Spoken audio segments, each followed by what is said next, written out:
All right, so Beyonce's back in the news 2 days in a row with Beyonce news. Who'd have thought that was even yesterday possible? when we were just debating whether Beyonce is actually likable or if people just use being her fan as a personality trait. Yes. I think a little bit of both. So it says Beyonce divides fans with Dubai Atlantis Royal Live Show. They're mad at her because she decided to perform in Dubai. You're not allowed to perform in Dubai if you're somebody who's pro LGBTQ. Well, it's interesting because this is the first time she's performed live in a while. She's kind of fallen off. She got $24 million for it. They're unveiling this new luxury hotel there, which when I think of Dubai, I only think of luxury hotels and resorts. Literally high rises. There's nobody that actually lives there. You can't convince me it's anything but a resort town.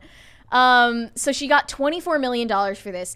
Knowing that Beyonce, of course, has an astronomical net worth, some people are questioning this like, damn, did you really need the money that badly that you would go against the principles you claim to have as an ally of the LGBT community? Right. And I think it's more so because her latest album, Renaissance, is supposed to be like a tribute to like Black culture and LGBT culture. So like presumably, I mean, if you're getting paid $24 million, maybe you're just performing all of your biggest hits and you don't care about the album. But a lot of people will perform their most recent stuff. When WWE does Saudi Arabia, they always bring back the old wrestlers because everyone in Saudi Arabia wants to see the dudes that were popular in the 90s. They don't necessarily care as much about the modern hits. Even in this picture here, she's got you said it's got the halo imagery? It's the same composition and vibe of all of those Madonna photos. She's got the song, They're Halo. they're using the same imagery on all of these celebrities. It's very tired. It's very ordinary. Yeah. And it doesn't seem like any of these celebrities have creative control anymore. They're just handing it off to all the same art directors that went to the same schools. See, this is my favorite thing. Look, you're allowed to break the rules of modern progressivism as long as it makes you a crap ton of money. So that's fine. You're allowed to do that. No, as long as you're Beyonce. Yeah, because Beyonce is beyond reproach. Yes. The entire media industrial complex will try to ruin your life if you so much as claim that you don't like Beyonce that much. But when they talk about, look, it's fine. I'm an ally. Like, I don't think that Beyonce or these producers or anyone who invokes the language of like what you call being an LGBTQ ally, I don't think they understand the gravity of the monster they've created. Fandom. I don't think they understand it. I don't think they realize that to you, it's a marketing ploy. Do I think that Beyonce gives two craps at all when she's done with work at the end of the day about LGBTQ, this or that? No, I can't say that I do. Maybe she does, maybe she doesn't. But I'm cynical in that you've turned it into a marketing ploy. It's something that you can make money off of. They do not understand that to the people that are consuming this content, they're not making money, they're spending money. If they're spending money at all, it's 110% ideological. They don't have an interest in you as a person. They have an interest in what you as Beyonce offer their movement as far as forward momentum. Yeah, and if she were such a hardcore, I'm going to produce an album that's supposedly off of this like specific culture, if she was so devoted to this cause, wouldn't she just opt not to make the money? I actually am like, if you want to make $24 million and theoretically compromise your values, like that's your call.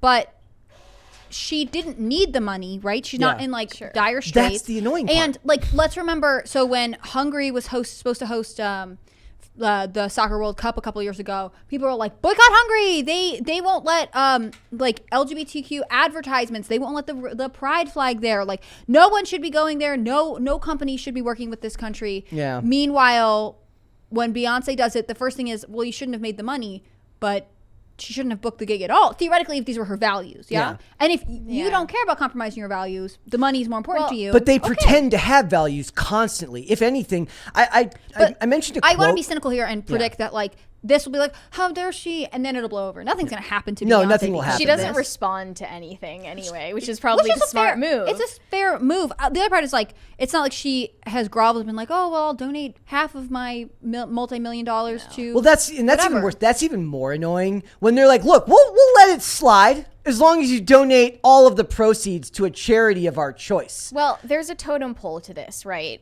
I think that as Beyonce, the status that gives you and the status it gives you to be a Black woman in the entertainment industry, you're above the white gay males who idolize you on that totem pole of oppression. And but what about the black gay males that she's theoretically paying tribute to? It's hard to tell. I mean, you can't really follow these things, but there's a symbiotic relationship that I think exists between female performers like Beyonce and largely gay male audiences that I think that the gay male fans of Beyonce have more bestowed this label of an ally on Beyonce than Beyonce has ever actively asked to be regarded that way. Yeah. So I mean, I don't know if that's true because in her marketing material for Renaissance, she was specifically talking about how she was inspired by this community. Dude, but that, it's still, I mean, to me, if you are a part of that's this, after the fact. Yeah. but that's part of her marketing strategy, which she consents to, right? Like, Sure. I get that, like, she is playing it like, oh, well, it's not like I'm super out there, but I am out there. She is theoretically profiting off of this subculture of humanity that she is potentially recognizing she's trying to pay tribute to. She is not abiding by any moral code. I am not surprised, right? I don't really believe that she's super into this, but she is presenting herself freelance music as a artist representative. freelance music artist Abigail Firth tells BBC Newsbeat Beyonce's recent work is indebted to LGBTQ culture. Look, recent work, sure. Her fame and fortune are not indebted to anything other than normies. You do not reach that level of success through niche cultures. It's like we were saying, the NPCs just have a software update that says they have to idolize Beyonce and all of, like, certain celebrities. They're just beyond reproach. You have to celebrate them in all contexts. They almost insult her. They say, it seems like a really misguided choice from her. It's not misguided. She looked at a spreadsheet. She said, how much will I lose making these people angry versus the $24 million I will make performing this concert? And just like WWE, who starts the women's revolution and makes women's wrestling extremely popular, then goes to Saudi Arabia where all of the women have to wear literal clothes that cover every inch of their body, despite the fact that they never have to do that when they're here in America. The money always comes first. Always. I would say that the relationship between pop stars, specifically female pop stars, and gay culture is interesting because you do hear that like Madonna's song Vogue is often linked specifically to New York City nightclubs where there's a lot of like LGBTQ communities, right? And like that is supposed to be this anthem for whatever. Lady Gaga, when she was getting big, had Born This Way, which became sort of the modern equivalent of Vogue, right? For the new generation of gay people, I guess. Beyonce, in some ways, I think with Renaissance, I've always felt like her team was trying to be like us too. Katy Perry has a similar, like, you'll hear like, oh, I don't remember, Firework. Sometimes people are like, that's an LGBTQ anthem. Like, it's a bit of a stretch. I don't think so, but like they just take stuff and make it theirs. And it's like that Ralphie May skit. They just take stuff and make it theirs. I would go one thing further and say, like, sometimes you hear this, like when in real estate, if you work in real estate development, every once in a while you hear like that a neighborhood is turning around, and it's tongue in cheek, but like when gay couples start to move in, right? Because gay couples tend to not. A lot of them don't have kids, so like they're not looking for a place that has really good public schools. They are looking places that they think are cool and hip and up and coming. And so it's obviously not a complete rule, but it's this idea that like when you start to see gay couples, gay people, gay nightclubs coming into areas, it's actually the first wave of gentrification. And so I think for female pop stars especially, being able to be like, but I am cool with gay people, they like me, is a way to say like, I am still relevant, I am part of today's culture. Because there is this idea that like gay communities dictate trends, basically. And you see this replicated in fashion, you'll see it all over the place, but I think it is sort of a slap into the face if you were theoretically obviously I'm not a part of it, so I can't say what it's like to feel like, oh, my pop icon Beyonce is recognizing this big part of my life, then and now also taking money from someone else. Then we need to stop attaching so much of our identity to celebrities who don't give a crap about us. Well, we were talking about stan culture yesterday, and I said, Gen Z, which populates stan Twitter, uses celebrities in a different way than it appears. They idolize them in order to topple them over later. Which it's is a ritualistic, cyclical and, process. They are idolizing them and putting them on a pedestal precisely in order to find a reason to push them off of it and degrade them later on. So I think there's maybe something similar happening here where if they can fabricate some story of betrayal between the idol and the fans. Story of betrayal. Yeah, I mean, that's how bored people are. That's the thing. Like, this is how bored people who work at Starbucks are. that they will fabricate a story of betrayal from their idol, Beyonce. That they were wronged and victimized We're going to talk about it more in the Mark Hamill. By something that happened across the globe that didn't affect them in any way. We're going to talk about the Mark Hamill one, too, because some of the responses are hilariously bonkers. So the other thing here is, like, look, it's globalism runs always... every time runs headlong into Western identity politics. And we need to figure out which is more important to us. To us, which will, I don't know. I hate both. Is there it's not my choice. Really an answer. I also want to know, so is it's okay to break from your allies in certain cases. So it's okay to break from your allies for $24 million because it's not a Western culture. But what if she wanted to break from her allies to perform at a Trump rally? Would she be allowed to do that? Can she perform single ladies at a Trump rally? I would pay to go see Donald Trump do his weird like dance where he like his arms are locked and he doesn't move his feet and he dances like this to Single Ladies by Beyonce. Do you think Barron Trump is like, come on, Dad, let's do a TikTok No, dance? they'd be more likely to invite Taylor Swift. I know that he loves Bad Blood. That video of him riding in the car with Melania and Barron listening to Bad Blood is always going to be burnt into my neurons. Go listen to... Also, she must freak out seeing that video. She's like, make it turn it off! There's a YouTuber named Maestro Zikos who does nothing but songs in which he creates them with Donald Trump. He literally clips thousands of Donald Trump interviews. There was a guy who did that with Obama and stuff, too, and he's saying that they had Obama sing Call Me Maybe or something. Yeah. And I was, this one, I've seen it. He does Blinding internet. Lights by The Weeknd and a bunch of other songs, and he has the thing where it's I mentioned this last week. Very creative. Where he, like the girl studying, like the lo-fi girl. Lo-fi. It's that, but it's Donald Trump studying. Yes. Like that's a whole channel, Maestro Zico. So everyone should go listen to that. I don't think she owes anyone anything. I don't think Beyonce. On the other hand, I don't care because she courted this audience. Therefore, it's your own fault. Like, so from here, if Beyonce could perform at like LA Pride weekend, right?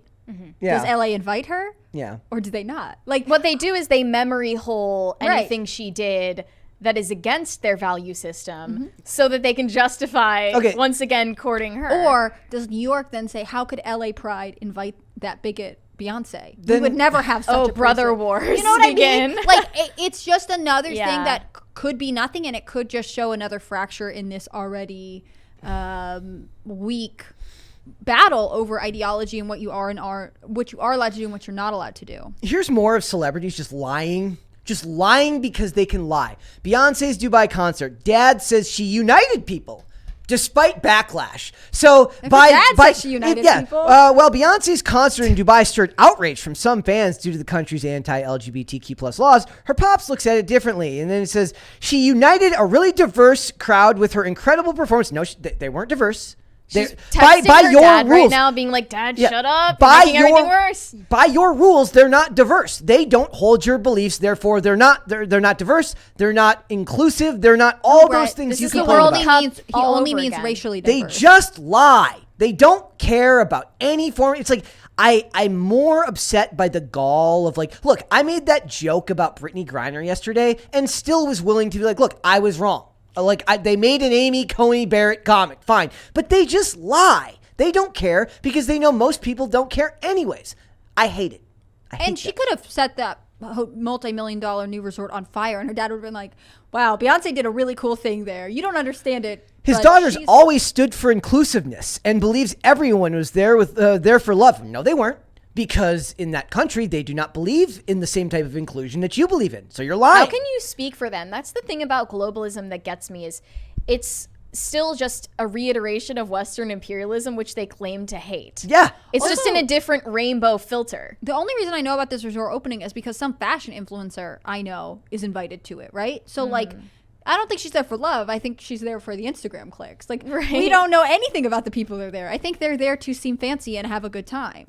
I hate the lying, and I hate the ability to somehow, it is like a weird amorphous entity that they can just shift and it means whatever they want to on any given day.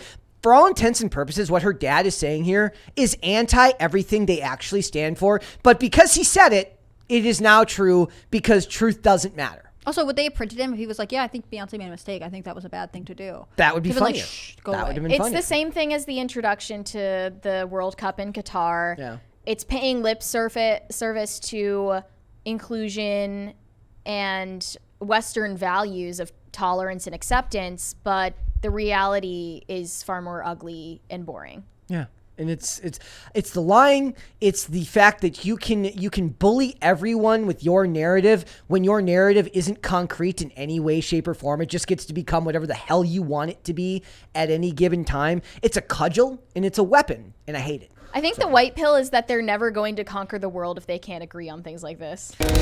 Thanks for watching. Listen to full episodes of Pop Culture Crisis on Spotify. Keep up with us on social media and make sure you subscribe and ring that bell so you never miss the show. Bye, guys.